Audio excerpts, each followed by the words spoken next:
الله الرحمن الرحیم. عبدالقدیر شهزاد یم.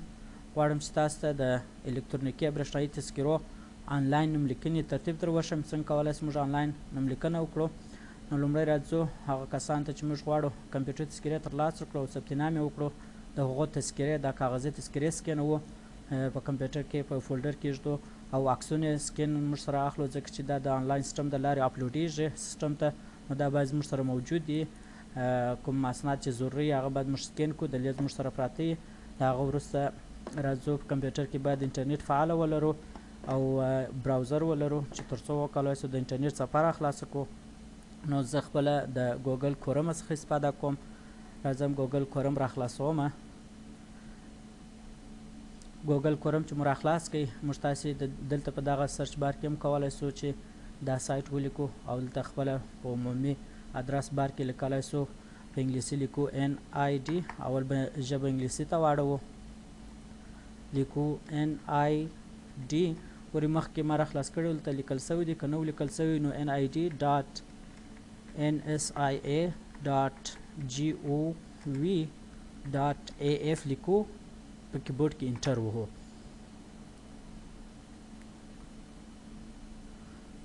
موږ ته دا صفحه راخلاصي. دا صفحه چې موږ ته راخلاصه کړه، ځینې وخت دا صفحه نه په ګوګل کې بله صفحه راخلاصي، بیا پر هغه NSI لیکلي چې پر هغه کلیک وکړي بیا دا صفحه انشاءالله درته راخلاصېږي. مشکل نشته په دې کې. دا صفحې ته هر رقم یې موږ ځان را رسولی شو.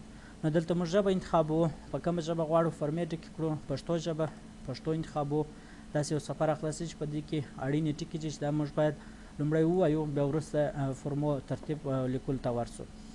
لیکلي دي په دې فورم کې د کورنۍ مشر لومړی خپل او بیا د خپلې کورنۍ نور غړي معلومات لیکي. یعنې کورنۍ مشر اول مجبوره مکلفه دي چې خپل معلومات ولیکي، او د کورنۍ مشر چې دی هغه باید ژوندی وي، هغه باید کاغذي تذکره ولري، او که چیرې کمپیوټري تذکره ولري دا خو بیا بیخي ښه خبره ده.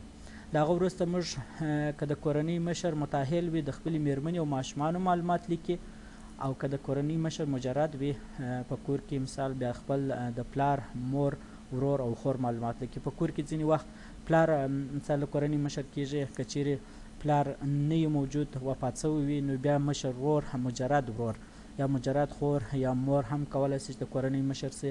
نو موږ اوس داسې یو کس لپاره فورمې ډکوو چې هغه خپله ژوندی دی، یو فامیل تشکیلوي، مېرمن او ماشومان یې دي. نو د هغه لپاره موږ یو دانه فورم ډکوو. نو د فورم د ډکولو لپاره موږ اول راځو د نوي الکترونیکي تذکرې فورمې ته راځو، او دا بیا وروسته که واخ وتشریح کوو چې دا څه لپاره دی. نو دلته راځو د نوي الکترونیکي تذکرې فورمه باندې کلیک کوو. چې کلیک مو وکړ دا صفحه راخلاصوي. دا صفحه چې راخلاصه کړه، تاسو وګورئ په دې سر کې موږ تاسو ته یو د غوښتنلیک کوډ راکوي. اوس چې دغه فورمه را ډکوو، د فورمې په هر ځای کې بیا دغه کوډ شته. هلته په څه وخت چې موږ پرنټ کوو دا کوډ پرنټېږي، بیا د دغه کوډ د لارې موږ کولی شو خپل دغه آنلاین فورمه تعقیب کړو چې تر کومه ځایه پورې ته مراحل سوي وي.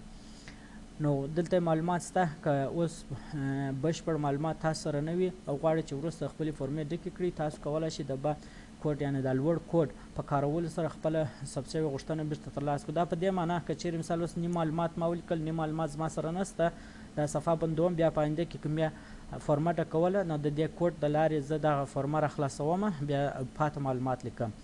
نو راځو شروع په کوو. دلته په دې ځای کې لیکلي په دې فورمه کې د کورنۍ مشر لومړی خپل او بیا د خپلې کورنۍ چې مخکې ما تاسو ول معلومات لیکي. تاسو ورته وګورئ دلته د کورنۍ مشر لیکلي. د کورنۍ مشر باید مثال خپل معلومات ثبت کړي، او دلته وایي د کورنۍ له مشر سره تړاو. ګورئ دغه ځای اوس کار نه کوي. ولې کار نه کوي؟ ځکه چې موږ تر اوسه کوم کس نه دی ثبت کړی. نو که چیرې د کورنۍ مشر موږ ثبت کړو، بیا غواړي دویم کس ثبت کړو، بیا دا فعاله کېږي چې مثال د دغه کورنۍ د مشر سره یې تړاو څه شي دی، مېرمن یې ده، زوی یې دی، لور یې ده، څوک دی. نو اوس چې د کورنۍ مشر خپله انتخاب شوی دی، نو دغه فورمه چې اوس موږ ډکوو دا د کورنۍ د رئیس یا د مشر دپاره ډکوو. نو راځو دغه معلومات چې لیکو، نو دا باید موږ تاسې د کاغذي تذکرې له رویه کټ مټ هغه رقم ور واچو. که چیرې کوم مشکل وي بیا په آینده کې موږ تاسو ته ځینې مشکلات جوړوي. نو راځو لومړی د دغه فورمې معلومات د تذکرې له رویه لیکو. نو په دې ځای کې موږ تاسو ته تذکره راخلاصو د کورنۍ د مشر ده. تذکره چې مو راخلاصه کړه، نو د دغه تذکرې له رویه موږ دا فورمه ډکوو. راځو دا صفحه بېرته راپورته کومه. دا په دې خاطر چې تاسو ووینئ ما دواړې صفحې درته راخلاصې کړي دي. چې موږ وکولای سو په اسانۍ سره دغه زده کړو چې څنګه کولی سو فورمه ډکه کړو. نو راځو دلته د دا تذکرې له رویه فورمه ډکو. په دې ځای کې لیکو ژبه به پښتو ته واړو.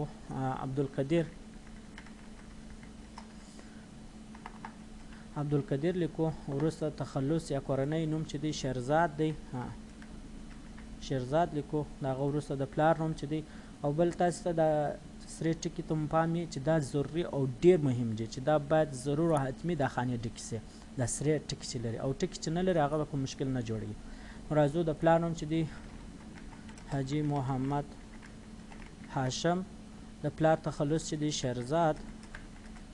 په دا تذکره کې که یې ولیکي که نه مشکل نه لري مې لیکي، هغه ستونزه نه جوړوي. د نیکه نوم مهم دی باید ولیکو حاجي شیر محمد. او د کورنۍ د تخلص د نیکه تخلص چې دی د نیکه تخلص نسته، نو زه چې شي کومه خالي پرېږدم یا ټکي ږدم هېڅ مشکل نشته، خالي یې پرېږدم. که چیرې بیا ډکېدو ته ضرورت و هغه بیا وروسته به ډکو. نو دا مې در دې ځای پر ولیکل جنسیت نارینه او ښځینه.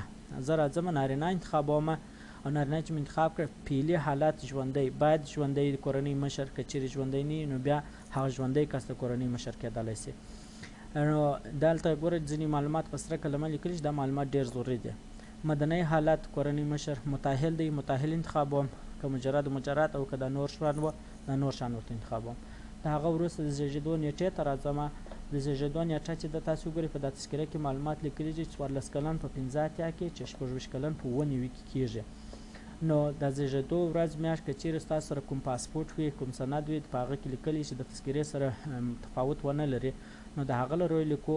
او که چیرې مثال زموږ سره زیږېدو نیټه پاسپورټ مو نه جوړ کړی، مثال زیږېدو نیټه نه معلوم، کال د تذکرې څخه حساب ورته کوو. کال داسې حساب ورته کوو چې موږ تاسې راولاړېږو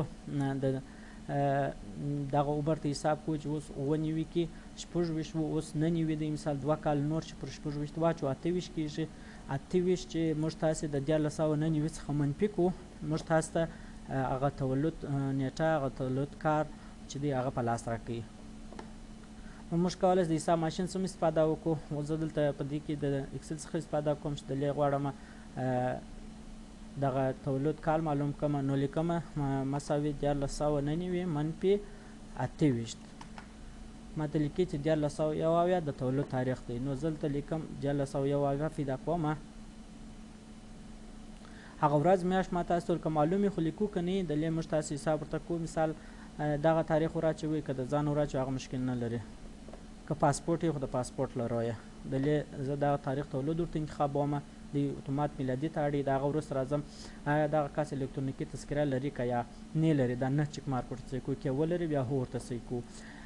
د مور نوم وراچوم، مثال لیکمه بیبي حلیمه.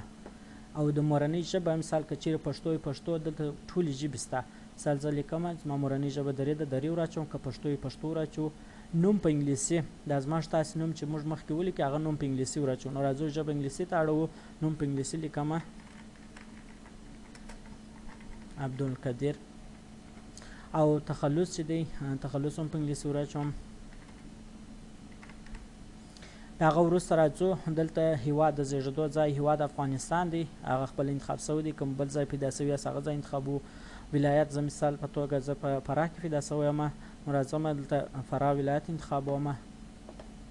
د هغه وروسته ولسوالي اناردره دغه ولسوالۍ چې په فراه مربوط دي، نو راځم پرچمن انتخابوم. کلي یا ناحیه لیکمه چې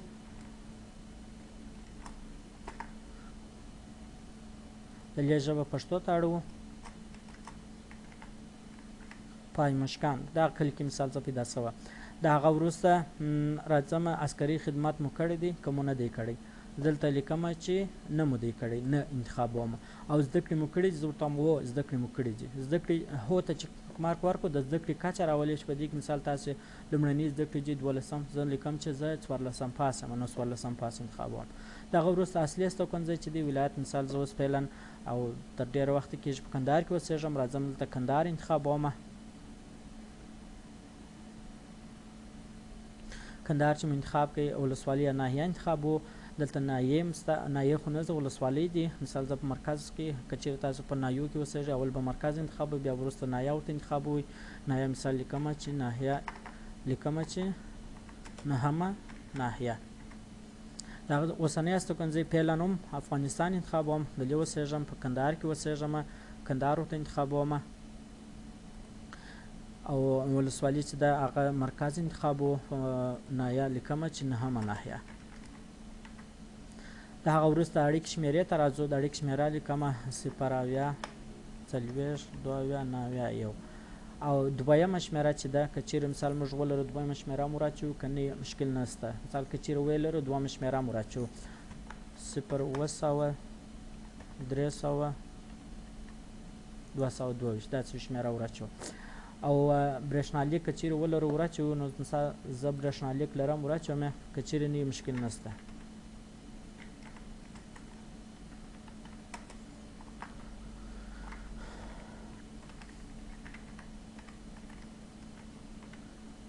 برېښنالیک مې هم واچوي. د هغه وروسته بهرنۍ ژبو سره بلدتیا، مثال په کومو ژبو پوهېږئ، څه ناڅه په انګلیسي پوهېږو، انګلیسي ورته انتخابوو. که کومه بله ژبه پوهېږئ بیا کلیک کولی شئ، بله ژبه هم ورته اضافه کولی شئ. د هېواد له نورو ژبو سره بلدتیا، مثال مورنۍ ژبه مې دري ده، په پښتو هم پوهېږم. او د وینې ګروپ که چیرې زموږ تاسو ته معلوم وي هغه وراچوو. مثال زما د A مثبت B یا AB مثبت دی، هغه ورته انتخابومه.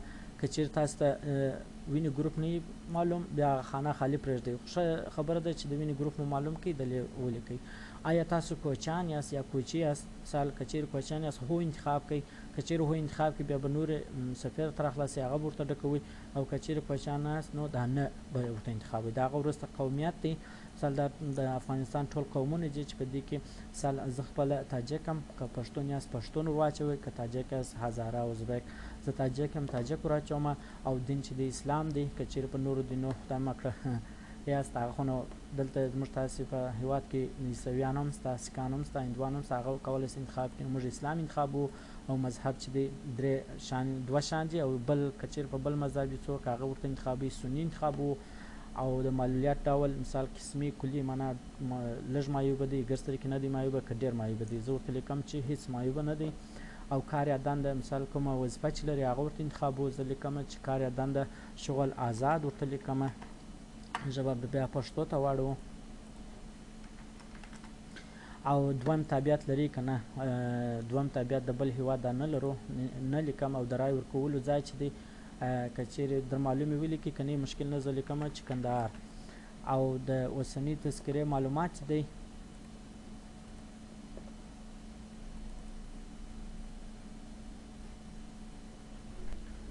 د هغه څخه وروسته چې مو د رای ورکولو ځای انتخاب کړئ، نو راځو دلته لیکلي چې د اوسنۍ تذکرې معلومات کاغذي تذکره لري، تذکره نه لري. د کورنۍ مشر چې د کورنۍ مشر دی هغه باید کاغذي تذکره ولري. نو دلې موږ تاسې لیکو چې کاغذي تذکره لرو. څه وخت چې دا انتخاب کړئ دا صفحه راخلاصېږي. دا صفحه چې راخلاص د کتاب کال چې دی موږ تاسې د دغه تذکرې لرو وراچوو. دلته لیکلي 1415 لیکمه چې 1415 او جلد چې دی دوم جلد دی لیکم دوم. او پاڼه مثال څو ده؟ دوه ده، پاڼه دوه لیکمه. سطح شمېره چې ده لس لیکمه. او سکوک تاسو وګورئ سکوک نمبر دلته ستا 24 لیکمه. د هغه وروسته 93 شل سکوپ نمبر سو. د صدور نیټه دا مستند تذکره ده. لومړی چې کومه تذکره توضیح شوې ده مستند معلومات په کم کال کې دا هم دغه کوم در معلومي په هغه وراچوو، که نه دغه د مستند تذکرې د صدور نیټه وراچوو. لیکو چې ورځ مثال 28 انتخابوو. او په دا کې چې کوم تاریخ هغه وراچوو، میاشت اوله او 1409. د هغه څه وروسته د فایل اپلوډ کول اړین دی. اوس دغه ځای ته رالو، تاسو دلته نوټ وګورئ. تاسو کولی شئ د PNG JPG او PDF فارمټ کې داسې فایل اپلوډ کړئ چې د 15 MB څخه زیات نه وي. یعنې کوم عکس چې تاسو اپلوډوئ هغه باید د عکس ډول په دغو درو شکلو کې دا د عکس ډولونه دي. نو زموږ تاسې عکس چې دی هغه JPG دی. تاسو وګورئ په دا کې JPG عکس دی، PNG هم مني او PDF هم مني. نو راځو دلته موږ تاسې انځور غواړئ کړئ. لومړی راځو خپل عکس ورته پورته کوو، اپلوډوو، په دې کې کلیک کوو. موږ تاسو د کمپیوټر صفحه راخلاصېږي. په دې کې موږ تاسې ګورو چې موږ عکس چیرې ایښی دی. موږ تاسې په ډیسکټاپ باندې یو فولډر جوړ کړی وو او په هغه کې زموږ عکس و. نو عکس ورته انتخابوو، عکس ورته اپلوډوو. دا خو اوس عکس اپلوډ سو. دا دی صحیح سو د هغه وروسته راځو د تذکرې کاغذي تذکره اپلوډ کړئ. دا کاغذي تذکره چې موږ تاسو ته تذکره کړې ده هغه ورته اپلوډوو. پر دې باندې کلیک کوو، موږ تاسو ته بیا هم دغه صفحه راخلاصېږي. موږ تاسو کاغذي تذکره ورته اپلوډوو، ورته انتخابوو یې اپلوډوو یې. او دلته نور معلومات چې تاسو ته لیکلي دي دا په دې معنی چې دغه شیان چې دي دا ډېر ضروري دي. هغه خانې چې ضروري ټول یې درته لیکلي دي. ځینې وخت تاسو ته ښکاره کوي چې دا باید دا کړئ. نو دا فورمه ورونو ډکه سوه. دلته تاسو وګورئ 3 اپشن لرو. ورکړل شوي معلومات خوندي کړئ، د کورنۍ نوي غړي اضافه کړئ، غوښتنلیک تایید او لیږد. نو راځو موږ تاسې د کورنۍ نور غړي ور اضافه کوو. تاسو وګورئ دلته لیکلي دي د هغه نه مخکې موږ تاسې ورکړل شوي معلومات خوندي کوو. پر دې باندې کلیک کوو چې زموږ تاسې معلومات ثبت سي. دغه زموږ تاسې کوډ دی چې بیا وروسته په فورمه باندې هم خپله چاپېږي. نو راځو دا زموږ معلومات ثبت سوه. دا معلومات مو ثبت سوه، خلاص سول. اوس راځو د کورنۍ نوي غړي اضافه کوو. چې پر دې باندې کلیک وکړو موږ تاسو ته بیا دا صفحه راخلاصېږي. په دې صفحه کې تاسو وګورئ دلته لیکلي دي عبدالقدیر شهزاد د کورنۍ نوي غړي معلومات. نو دلته لاندې اوس غواړو موږ تاسې د کورنۍ نور غړي معلومات اضافه کړو چې هغه لومړی میرمن معلومات اضافه کړو، بیا د اولادو معلومات اضافه کړو چې دا معلومات تاسو ته به په دویمه ویډیو